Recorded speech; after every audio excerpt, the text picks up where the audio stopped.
Hello friends, मेरा नाम है भूपेश लोहिया। आप देख रहे हैं मेरा यूट्यूब चैनल एम आई राइट। पिछले वीडियो के अंदर हमने जितने भी अपने रूट्स के बारे में जो डिटेल थी, किस तरह से रूट की पहचान करते हैं, किस तरह से पीछे के डिजिट्स को देखकर यानी इकाई अंक को देखकर हम पता लगा सकते हैं कि ये स्क्वायर रूट है या नहीं है, तो बहुत अच्छे से मैंने उसको एक्सप्लेन कर दिया था मैंने आपको। अब जो मैं आज की वीडियो के अंदर में जो आपको थोड़ा सा डिस्कस करने वाला हूँ, मैं थोड़ा सा 5 से रिलेटेड डिस्कस करने वाला हूँ कि 5 से हम क्या क्या चीज़ें पता लगा सकते हैं। 5 किस किस तरह से मैथ्स के अंदर है ना अपना रोल अदा करता है। जैसे 5 के अंदर अगर मैं नॉर्मली तौर पे आपको बोलूँ, मैं आपके सामने रखूँगा एक संख्या। उस संख्या से आप देखिएगा कि मैं आप देखना होगा इसमें कि है ना आप 5 से उसका भाग कर सकते हो क्या। जैसे फॉर एग्जांपल मैं आपके सामने रखता हूँ, जैसे एग्जांपल लेते हैं 20। अगर मैं आपको बोलूँ कि 20 के अंदर इसका 5 का भाग दो, तो आप बोलोगे कि बिल्कुल ऑब्वियसली बात है कि 5 के पहाड़े के अंदर 20 आता है, लेकिन नंबर थोड़ा बड़ा लेते हैं। जैसे फॉर एग्जांपल मैंने ले लिया 95 और मैं आपको बोलूँ 95 के अंदर 5 का भाग लगाओ। इससे भी 3 नंबर डिजिट वाला नंबर ले लेते हैं। जैसे मैंने फॉर एग्जांपल ले लिया 185, ठीक है। 4 डिजिट का भी ले लेते हैं, जैसे 2045, ठीक है ना, ऐसा ले लेते हैं। तो ये 4 नंबर मैंने लिए और मैं आपको बोलूँ कि इसके अंदर 5 का भाग लगाना है, तो आप फिरते देखते बोल सकते हो कि हाँ, कि मैं इसके अंदर 5 का भाग लगा सकता हूँ, लेकिन उसकी शर्त पूरी करनी होगी। शर्त ये पूरी करनी होगी कि इसमें 0, 5, 5, 5 आपको पीछे देखना है इकाई, दहाई, सैकड़ा, हजार। इकाई, दहाई, सैकड़ा, हजार, वंस, टेंस, 100,000, ये क्या चीज़ होती है, मैं सिर्फ 10 सेकंड के अंदर आपको कंप्लीट करा देता हूँ। तो वो क्या होता है, कोई नंबर होता है, जैसे फॉर एग्जांपल 1 2 3 4 है, यानी मैं इसको अगर पढ़ूंगा ना तो ये पढ़ने में मेरे पास में क्या आएगा, 1234। इंग्लिश में पढ़ूंगा तो ये 1234 पढ़ने में आएगा। लेकिन अगर मैं पढ़ूंगा कि इसमें 1000 क्यों लगा, 100 क्यों लगा, कैसे क्या कंडीशन लगी, तो कैसे पता लगता है, पीछे से अपन पढ़ना होता है। 1 मिनट के लिए मैं सिर्फ फर्स्ट क्लास के अंदर जो चीज़ सिखाई जाती है ना, मैं उसको थोड़ा सा बता रहा हूँ, डिस्कस कर रहा हूँ कि वंस, टेंस, 100, 1000, ये वंस होता है, ये टेंस होता है, ये 100 होता है, 1000 होता है, इसके आगे और नंबर आते जाते तो चलता जाता है। तो मैं आपको डायरेक्ट ही बोल के बताता हूँ, वंस, टेंस, 100, 1000 और उसके बाद में आता है 10,000। 10,000 के बाद में आता है लाख, लाख के बाद में 10 लाख, 10 लाख के बाद में करोड़, फिर उसके बाद में 10 करोड़ और आगे चलता जाता है। फिर उसके बाद में मिलियन और फिर बिलियन आता है। वहीं पे हिंदी में बात करूँ तो हिंदी के अंदर अपने पास में ये कहलाता है इकाई, दहाई, सैकड़ा, हजार, हजार के बाद में 10,000, 10,000 के बाद में 1 लाख, 1 लाख के बाद में 10 लाख, 10 लाख के बाद में अपने पास में 1 करोड़, फिर 1 करोड़ से 10 करोड़, फिर 10 करोड़ के बाद में अरब और खरब आ जाते हैं, ठीक है। तो इनडायरेक्टली मैं ये चीज़ समझाना चाह रहा हूँ आपको, सिर्फ और सिर्फ पीछे का इकाई अंक को देखना है। मैं सिर्फ इसके बारे में डिस्कस करना चाह रहा हूँ क्योंकि मैंने कई वीडियो के अंदर है ना अपने वर्ड बोले थे, मैंने वंस वंस वंस या इकाई इकाई इकाई। अगर किसी को नहीं पता हो फिर भी मैंने इसके बारे में थोड़ा डिस्कस कर दिया इसलिए, ठीक है। अब इकाई अंक मेरे पास में है, अब इकाई अंक मेरे पास में 4 लिखा हुआ है। अब यह इकाई अंक 4 है और मैं आपको बोलूँ कि इसको है ना भाग देना है 2 के पहाड़े के अंदर, इस पूरी संख्या को, तो आप क्या बोलोगे, हाँ पीछे के इकाई अंक के अंदर 4 आ रहा है और हमने 2 के पहाड़े के लिए पढ़ा है कि 2 यानी सम संख्या, यानी वह संख्या जो 2 के पहाड़े में कट सकती है। कौन कौन सी, 2, 4, 6, 8 और एक 0। ये अगर इकाई के अंक में हमें मिल जाए तो ये 2 के पहाड़े में कट जाएगा।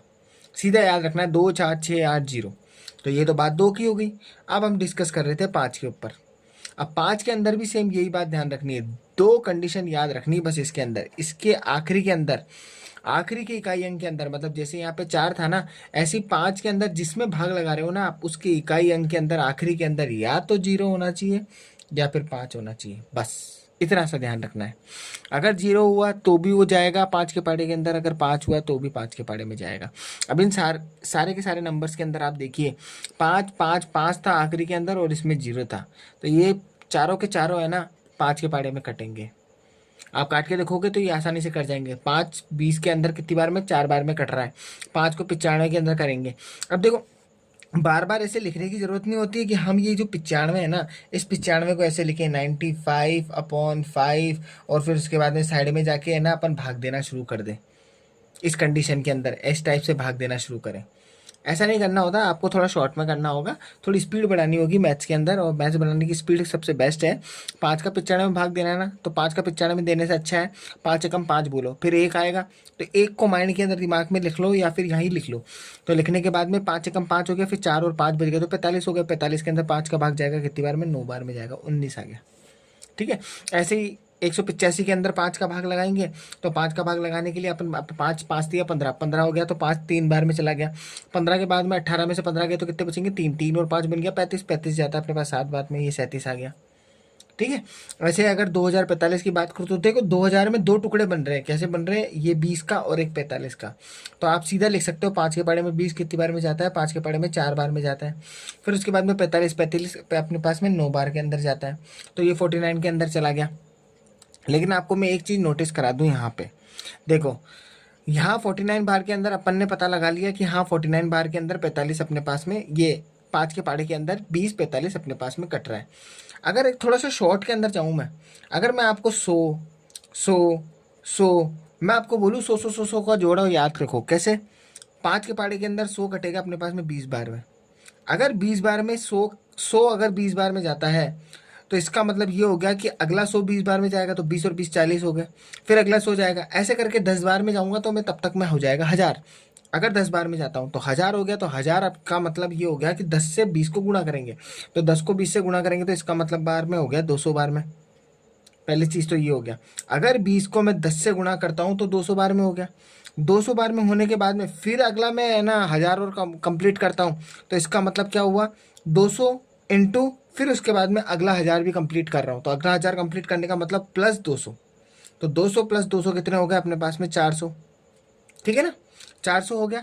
अब 400 होने के बाद में मैं आपको बोलूँ कि अगर जैसे फॉर एग्जाम्पल 2100 का भाग लगाओ आप 5 के अंदर, तो आप देखिएगा 5 के पाड़े के अंदर 21 तो आता नहीं है, तो 20 आता है। 5 के पाड़े में कितनी बार में आता है, 4 बार में, तो 4 बार में आने के बाद में 1 बचेगा। अब 1 बचने के बाद में 2 जीरो आगे लगे हुए, तो 1 और 0 मिला के टोटल 2 जीरो मिला के कितने हो गए 100, और 100 कितनी बार के अंदर जाता है, 20 बार में जाता है। तो वहीं मैं अब आपसे वापस से रिपीट कर रहा हूँ, इसके लिए मैं आपको बोलूँ कि अगर 20 यानी 45 20 45 जो लिखा है 2045 लिखा है, उसको मैंने 5 से भाग दिया था और उसका आंसर 49 आया था, कि क्या मेरा ये आंसर सही आया था क्या, यही मुझे डिस्कस करना था कि मेरे यहाँ पे इसके अंदर मिस्टेक क्या हुई है। इस क्वेश्चन के अंदर बहुत बड़ी और बहुत लिटिल मिस्टेक हुई है इसके अंदर। मैं लिटिल वर्ड भी बोल रहा हूँ, मैं बड़ी वर्ड भी बोल रहा हूँ। लिटिल वर्ड इसलिए बोल रहा हूँ क्योंकि अपन ने नज़रअंदाज कर दी, और बड़ी मिस्टेक इसलिए होगी क्योंकि ये आंसर गलत हो गई। और सबसे बड़ी गलती पता है क्या हुई है, अगर मैं आपको बोलूँ कि 2045 को अगर अपन 5 से भाग करेंगे इस फॉर्मेट के अंदर, तो आप देखना 5 के पाड़े के अंदर 20 जाएगा अपने पास में 4 बार के अंदर, मैंने 20 लिख दिया, कुछ भी नहीं बचा, यहाँ 0 और 0 बच गया। 0 0 बचने के बाद में मैंने यहाँ पर 4 उतार दिया, 4 तो छोटा है, तो जैसे ही छोटा होगा तो इसका अगला अंक क्यों भी उतारना पड़ेगा, तो ये 5 को भी उतारना होगा। अब जैसे ही मैंने 5 के पाड़े के अंदर 45 देखा कि पूरी पूरी बार में चला गया, तो मैं यहाँ पे लिख दूंगा 9, और उसके बाद में 45 के पाड़े में चला गया 0। लेकिन हम यही गलती कर रहे हैं, इस आंसर के अंदर एक कमी है। कमी ये है जो याद रखनी है, अब नोट करने वाली बात है, कभी भी डिवाइड देते हैं लगातार संख्या अपने आप कटती जा रही है, कोई प्रॉब्लम क्रिएट नहीं हो रही है। मतलब 20 आसानी से 5 में आ गया, 45 आसानी से 5 में आ गया, जैसे मान लो आगे 65 लिखा होता आसानी से 5 में आ गया।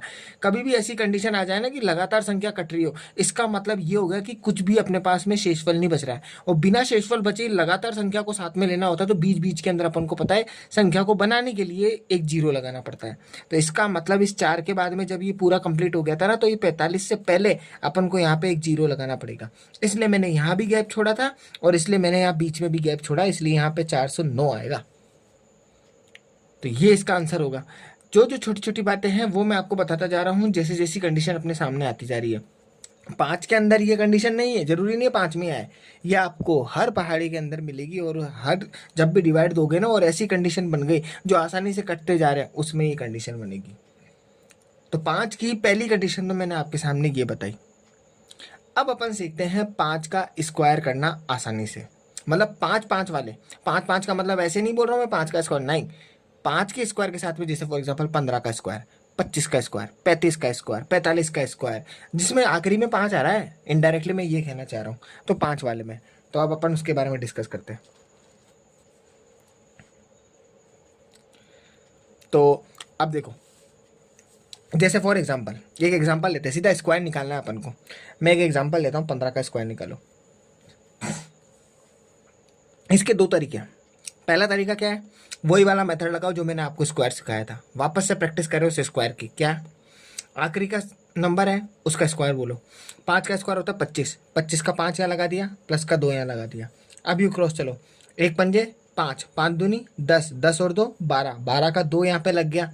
पीछे का इकाई अंक, मैं हमेशा ये जो अंक लिखता हूँ ये पीछे के इकाई अंक जो बचते हैं ना वही लिखता हूँ। ठीक है, वापस से रिपीट कर रहा हूँ, एक पंजे 5, 5 दूनी 10, 10 दूनी 12, यानी 10 दू मतलब 10 आ गया, 10 के बाद में 2 जोड़ दिया तो 12 हो गया। 12 का 2 यहाँ पे लिखा, फिर 1 को यहाँ लिखना है। 1 का स्क्वायर होता है 1, और 1 में 1 जोड़ देंगे तो कितने हो जाएंगे 2, यानी मेरे पास में 225 इसका स्क्वायर आ गया, है ना। ये तो था वो वाला मेथड जो मैंने आपको स्क्वायर के अंदर सिखाया था, वर्ग के अंदर। लेकिन 5 वाले जब भी टाइप के क्वेश्चन आपको भिड़ते हैं ना, क्वेश्चन देखने, भाई 15 है, 25 है, 35 है, 45 है, और उसके बाद में अपने पास 65 है, 75 है, उसके बाद में 85 है, और उसके बाद में 95 है। आखिरी के अंदर 5 5 5 5 5 5 5 5 5 लिख गए। अभी 3 नंबर पे नहीं आया हूँ मैं, अभी सिर्फ 2 नंबर तक की बात करेंगे, 3 नंबर की अगली बात। 2 नंबर तक में जितने भी 5 5 5 5 5 5 आ रहे हैं, उसके अंदर अपन को क्या करना है, कुछ भी नहीं करना है। अब जो नया तरीका हम सीखने वाले हैं वो आपको देखना है। यहाँ पे मैं एक छोटा सा स्टेप चलूँगा बस, और कुछ भी नहीं चलूँगा। आखिरी में 5 5 5 5 5 दिख रहा है ना मेरे को, मैं सीधा लिख दूंगा पहले लास्ट में तो 25। पहला काम तो ये हो गया। दूसरा काम मैं पता है क्या करूंगा, जो मेरे पास में इस 5 के लिए मैंने 25 लिखा, उसके पड़ोस के अंदर देखो यहाँ पे क्या बैठा है, 2 बैठा है। अभी जो 2 है ना, आपको करना कुछ नहीं है, सिर्फ 2 का 2 ही लिखना है, और 2 के बाद की अगली संख्या लिख देनी है। यानी इसका मतलब ये हो गया कि मैं यहाँ साइड में रफली बता रहा हूँ आपको कि अगर अपने पास में जैसे 25 था, 25 का जो 2 था ना, उस 2 को तो 2 को लिखना ही है, लेकिन उसकी अगली संख्या 2 की अगली संख्या क्या है, 3 है, उसको 3 से गुणा कर देना, बस और कुछ भी नहीं करना है। 5 के लिए 25 लिख दिया आपने, ऐसा समझ लो 5 का स्क्वायर 25 लिख दिया, साइड में कर दिया। बस आपको जो इसकी पहले की मतलब दहाई की जो संख्या होगी ना, उस संख्या की अगली संख्या लिख देनी है और दोनों को गुणा कर देना है। तो 2 को 3 से गुणा करेंगे तो 2 तिया कितने होते हैं, 6। बस आपको ये जो 6 होगा ना, इस 25 से पहले लिख देना है। ये लो आंसर आ गया 625। तो 25 का स्क्वायर 625 होता है। अब फटाफट से अगली, फटाफट जल्दी जल्दी निकालते हैं। देखो 5 5 5 5 लिखा है, 5 लिखा है, फट देनी से 25 लिख दो आप। तो 35 बोल रहा है तो यानी 3 बोल रहा है, 3 की अगली संख्या क्या होगी, 4, तो 3 चौक 12, ये लो 12 हो गया। उसके बाद में 45 बोल रहा है तो 5 का स्क्वायर 25 ही हो गया। 4 की अगली संख्या क्या है, 5, 4 पंजे 20, 25 हो गया। फिर उसके बाद में 65 आ गया, 65 के लिए 25 ही लिखेंगे। 6 की अगली संख्या 7 हो गया, तो 6 सत्ते 42 हो गया, ये लो। उसके बाद में नेक्स्ट है 5 का स्क्वायर हो गया 25, 25 की जगह 25 लिख दिया। 7 की अगली संख्या होगी 8, 7 8 56, ये लो। नेक्स्ट है उसके बाद में 85 का स्क्वायर, 85 के स्क्वायर के लिए 5, 25 तो वैसे ही लिखेंगे। 8 की अगली संख्या होगी 9, 8 9 72। फिर उसके बाद में 95 के स्क्वायर की बात करेंगे तो 95 स्क्वायर के लिए वही 25, और 9 की अगली संख्या होती है 10, तो 9 को 10 से गुणा करेंगे तो वो हो जाएगा अपने पास 90, ये लो 90 25। कितना आसान था ये, एक स्टेप सीखना है बस, उसके बाद में खेल खत्म। और ये सारे 5 5 5 5 के अंदर ये ट्रिक लगेगी। मैं वापस से रिपीट कर देता हूँ, अगर इसमें प्रॉब्लम होती है, अगर ये जल्दीबाजी में नहीं कर पाते हो, तो आपको जो पहले नंबर की ट्रिक सिखाई है, जो मैंने वर्ग में सिखाई थी, उस वर्ग वाले वीडियो को ठीक से देख लेना। उस वर्ग वाले वीडियो में आप किसी में भी वर्ग लगा लेना, वो सब में लागू होती है। ये सिर्फ मैंने 5 के लिए जानकारी दी है, ठीक है। बिल्कुल सिंपल है, कुछ भी नहीं करना है आपको। जो ये नंबर है ना, पहला नंबर फर्स्ट नंबर का, उसका है ना अगला वाला नंबर को, दोनों को गुणा कर देना है, ठीक है। अब मैं थोड़ा सा है ना 3 डिजिट के ऊपर आता हूँ, 3 डिजिट के ऊपर भी आ जाता हूँ। अब जैसे फॉर एग्जांपल मैं 3 डिजिट के एक ही क्वेश्चन करवाता हूँ, फिर उसके बाद में अगले वीडियो के अंदर इसको डिटेल में समझाऊंगा। एक एग्जांपल के तौर पे समझा देता हूँ। जैसे 3 डिजिट का एक नंबर ले लेते हैं, कोई भी, मैं 5 का लेता हूँ। जैसे फॉर एग्जांपल 125 ही ले लेते हैं। मैं बोलूँ आपको 125 का स्क्वायर निकालो, सोचना नहीं है, देखना नहीं है, फटाक से 5 आ गया ना, 125 का स्क्वायर पूछ लेना, सीधा 25 लिखो, और 12 लिखा है। अब आपको पूरा 12 लेना है, ना कि आपको 2 लेना है। आप 5 को ले चुके हो, यानी एक पेयर 5 का बना चुके हो, तो अगली जितनी भी संख्या बनेगी उतना पूरा लेना पड़ेगा आपको। अगर 4 संख्या होगी तो 4 संख्या का पेयर लेना पड़ेगा, वो बात की बात है। लेकिन अभी बस मैं आपको 3 संख्या के अंदर बता रहा हूँ कि एक संख्या आपने 25 को दे दी तो 12 बनेगी अगली संख्या। अब 12 की अगली संख्या क्या होती है, 13। तो 12 × 13 करना है। अब देखो 12 × 13 आपको बोलना है तो सबसे बेस्ट है 12 × 12 पता होना चाहिए। तो 12 × 12 144 होता है, क्योंकि 12 का स्क्वायर 144 होता है। फिर 12 को एक और बार जोड़ना है, तो 144 के अंदर फिर से 12 जोड़ना है, तो वो कितना हो जाएंगे 156। तो अपने पास में 156 हो गया। ये लो 15,625 हो गया। यानी इनडायरेक्टली मैं बताऊं नहीं, 15,625 जो लिखा हुआ है, ये इसका मतलब पता है क्या है? इसका मतलब ये हो गया कि ये कुछ ना कुछ मैं आपको याद कराने के लिए बता देता हूँ बस, कि ये कुछ ना कुछ है ना 25 × 25 × 25, 25 का क्यूब है 25 का क्यूब 15,625। क्योंकि देखो 25 को 25 से गुणा करूंगा तो वो 125 बनेगा। 25 को 25 से, सॉरी माफ कीजिए, 25 को जैसे फॉर एग्जांपल मैं 25 से गुणा करूं तो 25 625 बनेगा। अगर 625 को मैं 25 से गुणा करूं, अप्रॉक्सीमेट जहां तक मुझे जानकारी है तो 15,625 बन सकता है। हो सकता है कि मेरे से गलती हो गई होगी, तो मैं 15 के स्क्वायर के अंदर चल रहा हूँ। जैसे फॉर एग्जाम्पल मैं देख लेता हूँ, जैसे 15 × 15 × 15, ठीक है ना। 15 का स्क्वायर होता है 225, ठीक है। उस 225 को 15 से गुणा करना है। तो देखो 15 से मैं गुणा करूंगा, सीधा गुणा करूंगा, 15 पंजे 75, 75 का 5 लग गया, 7 यहाँ पे लग गया, 15 दूनी 30, 30 और 7 हो गया 37, 37 का 7 लग गया और उसके बाद में 3 लग गया। 15 दूनी होते हैं 30, 30 और 3 कितने होते हैं अपने पास में 33, तो 33 75 हो रहा है। तो यहाँ पे तो इसका क्यूब हो रहा है। वहीं पे अगर मैं 25 की बात करूँ तो 25 का स्क्वायर होता है 625, और 625 की बात करूँ, 625 को फिर मैं 25 से गुणा करूँ, 625 को 25 से गुणा करना, तो देखो सीधा मैं शॉर्टकट करूंगा फट से। 25 को 5 से गुणा करूंगा तो 25 पंजे 125, 125 का 5 लग गया और 12 यहाँ पे लग गया। 25 दूना होता है 50, 50 के अंदर 12 को जोड़ूंगा तो 50 के अंदर 12 जुड़ेंगे तो हो जाएंगे 62, 62 का 2 लग जाएगा और 6 यहाँ पे लग जाएगा। फिर 25 छिंग, 25 छिंग होते हैं 150, 150 के अंदर अगर मैं 6 जोड़ दूंगा तो 156 होते हैं। तो 156, 15,625, ये देखो बना नहीं बना। 15 का एक मेरे को लॉजिक के तौर पे समझाना था और 25 का मेरे को आइडिया था 15,625 का पेयर बनता है, तो वो चीज़ अपन को देखना था। और ये मेरे को एक 3 डिजिट का एक एग्जांपल के तौर पे समझाना था। इससे रिलेटेड अपन है ना बहुत अच्छे क्वेश्चन है ना अगले नेक्स्ट वीडियो के अंदर करेंगे, ठीक है। तब तक के लिए हाँ, एक बात और है, मैं थोड़ी सी बात को अपनी कंप्लीट कर देता हूँ। अगर आपको मेरी वीडियोस अच्छी लग रही है, इससे कुछ सीखने को मिल रहा है मेरी वीडियोस से, और आपको लग रहा है कि मैं कंटेंट अच्छा दे रहा हूँ, शॉर्ट ट्रिक्स में निकाल रहा हूँ, तो आप है ना मेरे वीडियो को लाइक शेयर और सब्सक्राइब जरूर करें। और ज़्यादा से ज़्यादा जिनको मैथ्स के अंदर प्रॉब्लम है ना उनको तो देखना अनिवार्य ही है, अगर वो कंपटीशन की लाइन के अंदर है। क्योंकि मैथमेटिक्स की ABCD अगर सीखनी है वो यहीं से ही शुरू होगी। आप कितनी बड़ी से बड़ी किताबें, कितनी अच्छे से अच्छे मतलब है ना टीचर से आप पढ़ लो, लेकिन आपको शुरुआत बेसिक से करनी होगी अगर मैथ्स में प्रॉब्लम आती है तो, खासकर इन सब में, ठीक है। और वो मैं क्लियरेंस कर रहा हूँ आपके, धीरे धीरे क्लियर होती जाएगी, थोड़ा टाइम लगेगा, वीडियोस थोड़ी ज़्यादा बन जाएगी, लेकिन मैथ्स को अगर सीखना है तो अगर ये कम से कम जितनी भी वीडियो बनेगी आप सब देख लोगे ना तो आपको ये पता लग जाएगा कि मैथ्स के अंदर बेसिक बेसिक क्या चल रहा है, फिर क्वेश्चन धड़ाधड़ होने लग जाएंगे, ठीक है। तो मैं अब आपको नेक्स्ट वीडियो के अंदर मिलूंगा, तब तक के लिए बाय।